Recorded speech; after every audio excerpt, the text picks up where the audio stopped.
সেই আবার দমদম পুরসভা, সেই আবার পুকুর ভরাটের অভিযোগ। এবার মজার ব্যাপার কি জানেন, যখনই পুকুর ভরাটের অভিযোগ ওঠে, অভিযোগ করেন স্থানীয়রা, প্রথমে জনপ্রতিনিধির কাছে যান। তো জনপ্রতিনিধিকে কাউন্সিলর, এখানে একটা মুশকিল হয়েছে। এই যে পুকুর বা জলাভূমি যে ভরাট হচ্ছে দেখছেন আপনি, এই জলাশয়, এটা ভরাট করছেন দাঁড়িয়ে থেকে কাউন্সিলরের স্বামী। তাহলে এবার মানুষ অভিযোগ জানাবেন কোথায়? তো তার সঙ্গে যখন আমরা কথা বললাম, তিনি কিন্তু মানতে নারাজ যে এটা আদৌ কোনোদিন জলাভূমি বা জলাশয় ছিল। শুনুন। এটা কোনো রকম এটা জলাজমি নয়। জলাজমি হলে সে নিশ্চয়ই বন্ধ করতে পারে, কিন্তু এটা জলাজমি নয়। আমার কাছে সমস্ত পেপারস আছে, আমার কাছে সমস্ত কিছু আছে। এটা হচ্ছে খেলাধুলা হতো, আগে চাষ হতো, ধান চাষ হতো, এইসব হতো। ফিজিক্যালি যেটা জলাশয় থাকে না না, এটা জল নয় তো, জল নেই তো এর মধ্যে। দেখা যাচ্ছে না না না না, এইগুলো নোংরা হয়ে গেছে, সেটাকে আমরা ফিলিং করে এটাই করে দিচ্ছি, পরিষ্কার করে দিচ্ছি। আরো সাপ ফাপ গুলো থাকে। প্রতিনিধি অনুপ আমার সঙ্গে রয়েছে সরাসরি। অনুপ, কদিন আগে আবহাওয়ার খামখেয়ালিপনায় একটু বৃষ্টি হয়েছে ঠিকই, তবে যে জল জমে রয়েছে তা তো একটু বৃষ্টিতে নয়। তাহলে ধরে নিতে হবে সেই যে বর্ষাকালে জল জমেছিল, সেই জল এখনো পর্যন্ত জমে রয়েছে। আসলে বৃষ্টির জল জমে রয়েছে, তার কথাই যদি ধরতে হয়, জলাশয় জলাভূমি ছিল না এটা কোনো কালেই। এলাকার মানুষ কি বলছেন?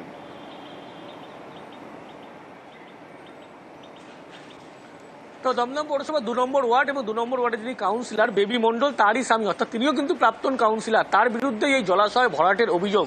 এবং শুধু তাই নয়, এলাকার মানুষজন তারা কিন্তু ভয়ে কার্যত মুখ খুলতে পারছে না, এবং তারা জানাচ্ছে একেবারে এটা জলাশয় ছিল এবং স্নান করার জন্য ব্যবহার করা হতো, কিন্তু এই জলাশয় একেবারে ভরাট করে দেওয়ার অভিযোগ উঠছে। মাঝে মধ্যেই একেবারে কাউন্সিলর যেহেতু নিজে, তার স্বামী নিজে এই কাজ করছে, তাহলে কে কি বলবে, তারাও কিন্তু প্রশ্ন তুলছে।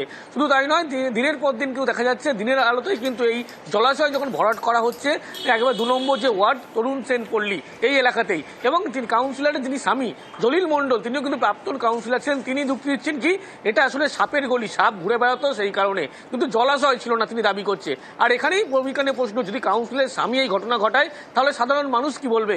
ভয়ে তারা কিন্তু কার্যত মুখ খুলতে পারছে। যদিও দমদম পৌরসভা যিনি চেয়ারম্যান হরিন্দর সিং, তিনি কিন্তু জানাচ্ছে তার কাছে আগে কোনো খবর যেহেতু আসেনি, তিনি খবর পেয়েছেন, ইতিমধ্যেই ব্যবস্থা নিচ্ছেন এবং পৌরসভার পক্ষ থেকে লোক পাঠানো হচ্ছে।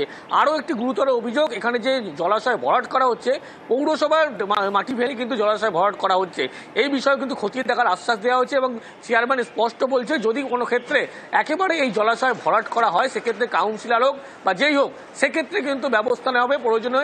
তিনি বক্তব্য তো শুনবো অনুপ, চেয়ারম্যানের বক্তব্য শুনবো, কিন্তু ওই যে তুমি বলছিলে না যে ভয়ে কেউ মুখ খুলতে পারেন না, যা বলছেন কোনো মতে ক্যামেরার সামনে এদিক ওদিক করে বলছেন, ঘুরে ঘুরে সহজভাবে সোজাভাবে বলতেও সাহস পাচ্ছেন না এলাকার মানুষ।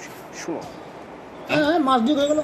মাছ মানে আস্তে আস্তে পৌরসভার গাড়িতে করে ভরাট করছে। হ্যাঁ, পৌরসভা গাড়ি। তা আপনারা কেউ বলেননি যে ভরাট করার? না না, আমরা বলেছি, বললে শুনে কে। একটা জলাশয় থাকলে তো আপনাদেরই সুবিধা, যদি আগুন লাগে সেক্ষেত্রে আপনারা তো। হ্যাঁ, আমরা শুনুন, সাধারণ 2-1 লোক বলে কি করবে? সরকারের প্রশাসনের বিরুদ্ধে কিছু করতে পারবে না, 2 লোক বলতে পারে, কিছু করতে পারবে না।